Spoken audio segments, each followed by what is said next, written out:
Hello friends, कैसे हो आप सभी। मैं सुहेल सर एक बार फिर से आपके अपने यूट्यूब चैनल कंप्यूटर प्रो पे स्वागत करता हूं।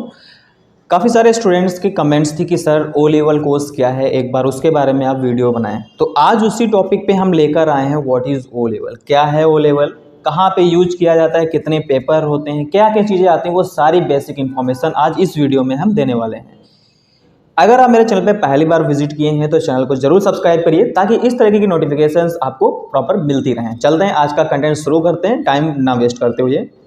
तो आज के टॉपिक में जो चीज़ें हम सीखने वाले हैं वो कुछ इस प्रकार हैं, जैसे ओ लेवल कोर्स क्या है, ओ लेवल कोर्स के फ़ायदे क्या हैं, कब कर सकते हैं इसको, योग्यता क्या है, कितनी अवधि ड्यूरेशन का होता है, कितने पेपर होते हैं, इसको करने के बाद नौकरी मिल सकती है या नहीं, या क्या क्या दस्तावेज लगते हैं, इसमें डॉक्यूमेंट्स क्या क्या लगते हैं। इतने टॉपिक पे आज हम बात करने वाले हैं। चलते हैं, शुरू करते हैं। पहला, क्या है ओ लेवल, इसके बारे में सीख लेते हैं।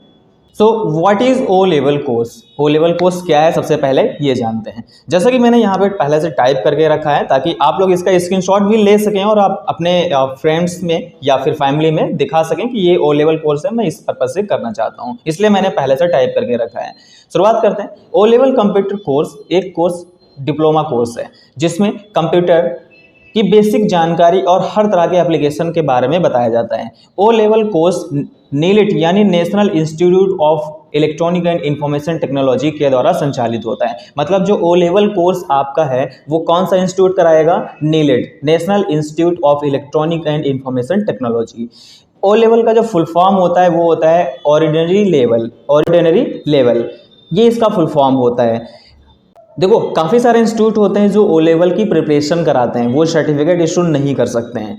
अगर कोई इंस्टीट्यूट बोलता है कि हमारे यहाँ से ओ लेवल करिए, मैं आपको सर्टिफिकेट दूंगा, आपको मैं डिप्लोमा दूंगा, तो ऐसा पॉसिबल नहीं है। आप प्रिपरेशन सेल्फ स्टडी भी कर सकते हैं या फिर किसी इंस्टीट्यूट को भी ज्वाइन कर सकते हैं, लेकिन ओ लेवल का जो डिप्लोमा मिलेगा आपको, सर्टिफिकेट कोर्स डिप्लोमा मिलेगा, वो आपका कौन देगा, NIELIT, national institute of electronic and information technology. इतनी चीज़ें आई होप क्लियर हो गई होंगी सभी को।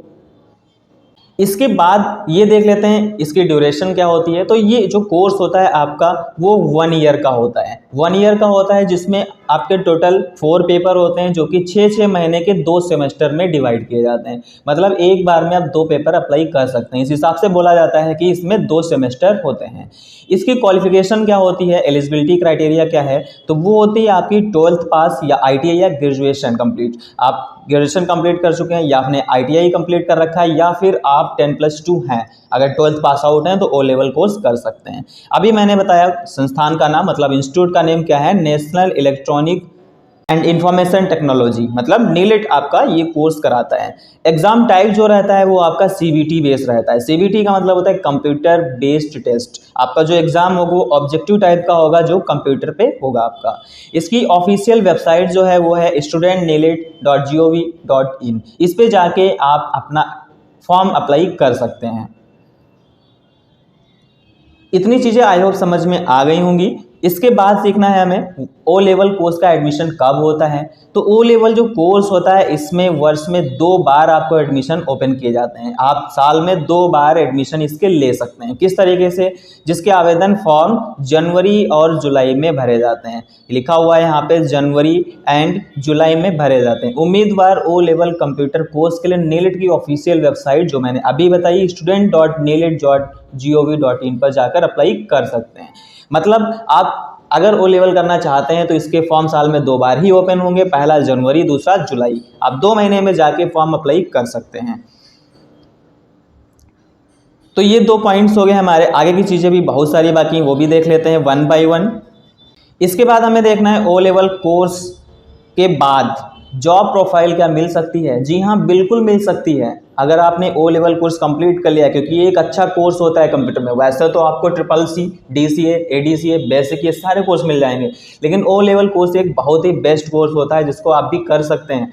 तो इसके लिए आपकी जॉब प्रोफाइल जो होती हैं वो आपकी कई प्रकार की हो सकती हैं, जैसे कंप्यूटर ऑपरेटर, आप कंप्यूटर ऑपरेटर के तौर पे भी काम कर सकते हैं कहीं पे, या फिर लैब असिस्टेंट, या फिर वेब डिज़ाइनर, आप वेबसाइट भी बना सकते हैं, या फिर जूनियर प्रोग्रामर, आप प्रोग्रामिंग भी कर सकते हैं अगर ओ लेवल आपका कंप्लीट है। इसके बाद ओ लेवल कोर्स के फ़ायदे क्या हैं, इस पर डिस्कस कर लेते हैं थोड़ा सा। तो इसके जो फ़ायदे हैं वो है, पहला है हमारा ओ लेवल कोर्स करने के बाद आपको कंप्यूटर के बारे में सभी आवश्यक जानकारियां मिल जाएंगी, जिसके माध्यम से कंप्यूटर से संबंधित सभी ज़रूरी कार्य आसानी से किए जा सकते हैं। मतलब अगर आपने ओ लेवल कोर्स कंप्लीट कर लिया है तो ऐसी कोई भी इंफॉर्मेशन नहीं होगी जो आपको ना आती हो, आपके कंप्यूटर में ऐसी कोई भी चीज़ नहीं है जो आपको ना आती हो। तो ये सबसे बड़ा हमारे लिए बेनिफिट होता है। इसके बाद है हमारा इस कोर्स के बाद आप सेंट्रल स्टेट गवर्नमेंट की ऐसी नौकरियां जहां पर कंप्यूटर की बेसिक जानकारी और ओ लेवल सर्टिफिकेट मांगा जाता है। मतलब कोई भी ऐसी गवर्नमेंट या नॉन गवर्नमेंट ब्रांच या संस्था या कंपनी जहां पे ओ लेवल कोर्स मांगा जाता है उसके लिए भी आप कर सकते हैं और उसके लिए अप्लाई भी कर सकते हैं आप जॉब वैकेंसी के लिए। इसके बाद है आज प्राइवेट सेक्टर में कंप्यूटर से संबंधित जॉब के लिए कंप्यूटर डिप्लोमा मांगा जाता है, जिसके लिए आपका भी ओ लेवल डिप्लोमा सर्टिफिकेट प्रयोग कर सकते हैं। आप अगर ओ लेवल क्वालिफाई हैं और आपसे कोई कंप्यूटर डिप्लोमा मांगा जा रहा है जिसमें बात नहीं की गई है कि कौन सा डिप्लोमा देना है, वहाँ पे भी आप ओ लेवल सर्टिफिकेट अपना अप्लाई कर सकते हैं और अपनी जॉब प्रोफाइल वहाँ पे अचीव कर सकते हैं।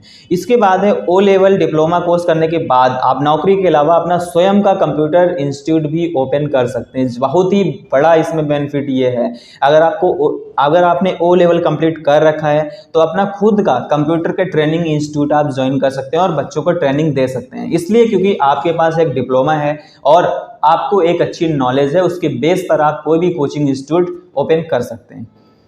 तो ये थे हमारे कोर्स के फ़ायदा। इसके बाद जो नेक्स्ट है वो है ओ लेवल कोर्स के लिए योग्यता क्या है, क्या होनी चाहिए, क्राइटेरिया, एलिजिबिलिटी, जो कि मैंने पहले अभी ऊपर डिस्कस किया है। फिलहाल एक बार और रिपीट कर देते हैं आप सभी को। तो इसकी जो एलिजिबिलिटी होती है वो है आपका ओ लेवल कोर्स करने के लिए कैंडिडेट को भारत के किसी भी मान्यता प्राप्त बोर्ड इंस्टीट्यूट से 10+2 उत्तीर्ण होना अनिवार्य है। मतलब आपको 12वीं पास होना जरूरी है, अगर 12वीं नहीं पास है तो आप ओ लेवल नहीं कर सकते, इतना ध्यान रखिएगा सभी लोग। इसके बाद है ओ लेवल का कोर्स करने के लिए साइंस, कॉमर्स, आर्ट्स या किसी भी स्ट्रीम के स्टूडेंट अप्लाई कर सकते हैं। अगर आप साइंस से हैं या कॉमर्स से हैं या फिर आर्ट्स से हैं तो आपका कोई भी क्राइटेरिया हो आप ओ लेवल के लिए अप्लाई कर सकते हैं। तो ये होती है इसकी कुछ योग्यता जो आपके डिमांड की जाती है, जो नीलेट आपके लिए डिमांड करता है। इसके बाद है ओ लेवल कोर्स का सिलेबस क्या रहता है, उस पर डिस्कस कर लेते हैं, क्या पढ़ना होता है। तो इसके कुल 4 पेपर होते हैं, कुल 4 मॉड्यूल होते हैं। किस प्रकार से, मॉड्यूल 1 जो होता है, पहला जो मॉड्यूल है उसमें information technology tools and network basics, जिसको हमारा कोड दिया जाता है M1R5, ये पेपर क्वालिफाई करना पड़ेगा, जिसमें आपको कंप्यूटर से रिलेटेड, नेटवर्क से रिलेटेड ये चीज़ें इसमें पहले पेपर में सिखाई जाती हैं। और जो सेकेंड मॉड्यूल रहता है वो रहता है इसका मॉड्यूल 2, जो कि है आपका वेब डिज़ाइनिंग एंड पब्लिशिंग, जिसका कोड दिया जाता है M2R5। इसका मतलब ये होता है वेब डिज़ाइनिंग में आपको वेबसाइट डेवलपिंग सिखाई जाती है, आप कोई भी वेबसाइट डिज़ाइन कर सकते हैं। इसके बाद जो आपका मॉड्यूल 3 रहता है वो रहता है पाइथन। इसमें आपको प्रोग्रामिंग लैंग्वेज सिखाई जाती है, जिसमें पाइथन, जावा, ये सारी लैंग्वेजेस रहती हैं, जिसका कोड दिया जाता है M3R5। ठीक है। इसके बाद जो चौथा मॉड्यूल रहता है वो है हमारा मॉड्यूल 4, जो कि आपका introduction to internet of thing, मतलब कि IoT एंड इट्स एप्लीकेशन। आपको कुछ एप्लीकेशन के बारे में बताया जाता है और IoT जो डिजिटल टेक्नोलॉजी से उसके बारे में चौथे पेपर में सिखाया जाता है आपको। तो ये था इसका सिलेबस। इसके बाद जो नेक्स्ट टॉपिक है हमारा वो है ओ लेवल कोर्स के एडमिशन के लिए दस्तावेज कौन कौन से लगते हैं। तो इसमें काफ़ी सारे डॉक्यूमेंट्स भी लगते हैं, जिसमें पहला होता है एप्लीकेंट नेम, जो भी कैंडिडेट है उसका नेम, माता पिता का नेम, DOB मतलब जन्म तिथि, जेंडर एंड मैरिटल स्टेटस, आप मैरिड हैं या अनमैरिड हैं, कैटेगरी, वर्ग एंड रिलीजन। इसके बाद आपका mobile number and email ID और एजुकेशनल क्वालिफिकेशन डिटेल। ये कुछ 10 इन्फॉर्मेशंस हैं जो आपको फिल करनी होती हैं फॉर्म में। समझ गए होंगे आई होप सभी लोग। इसके बाद जो नेक्स्ट है हमारा वो है ओ लेवल कोर्स के बाद नौकरी के क्षेत्र, कहाँ कहाँ पे हम जॉब कर सकते हैं। तो आप किसी भी सरकारी संगठन, मतलब किसी भी गवर्नमेंट इंस्टीट्यूट या फिर प्राइवेट इंस्टीट्यूट में आप जॉब कर सकते हैं। NGO कोई चल रहा है, अगर NGO की कोई भी ब्रांच है आप उसमें जॉब कर सकते हैं, या फिर कोचिंग सेंटर में आप टीचिंग कर सकते हैं, या फिर कंप्यूटर लैब में भी जॉब कर सकते हैं। तो ये कुछ होते हैं नौकरी के अपॉर्चुनिटीज़ जहाँ पे आप ओ लेवल कंप्लीट करने के बाद जा सकते हैं। इसके बाद बहुत ही बड़ा बेनिफिट हमारा ये होता है, टॉपिक है हमारा ओ लेवल कोर्स करने के बाद क्या CCC करना ज़रूरी होता है। बहुत सारे बच्चे होते हैं जो कहते हैं सर मेरा ओ लेवल कंप्लीट है तो क्या CCC करना ज़रूरी है। तो बिल्कुल नहीं, इसलिए नहीं। अगर आपका ओ लेवल कंप्लीट है, तो इस रीजन से नहीं करना जरूरी है, क्योंकि ओ लेवल का एक छोटा सा पार्ट होता है ट्रिपल सी। एक तो ये रीजन मिल जाता है तो ट्रिपल सी की नीड नहीं रहती ओ लेवल के आगे। दूसरी बात, 2023 से ही जो कि नीलेट ने शुरू किया है, अगर आपका ओ लेवल का पहला पेपर कंप्लीट है M1R5, तो आपको ट्रिपल सी का certificate free of cost download हो जाता है। इस पर्पज से भी हमें ट्रिपल सी करना जरूरी नहीं होता है। आई होप आपको ये सारी डिटेल समझ में आ गई होंगी। अभी भी आपके माइंड में कोई भी डाउट है तो कमेंट बॉक्स में अपना मैसेज जरूर डालिएगा। उसके लिए नेक्स्ट टॉपिक में नेक्स्ट वीडियो लेकर आऊंगा और उसमें एक्सप्लेन करूंगा। मिलते हैं नेक्स्ट वीडियो में, तब तक के लिए जय हिंद फ्रेंड्स।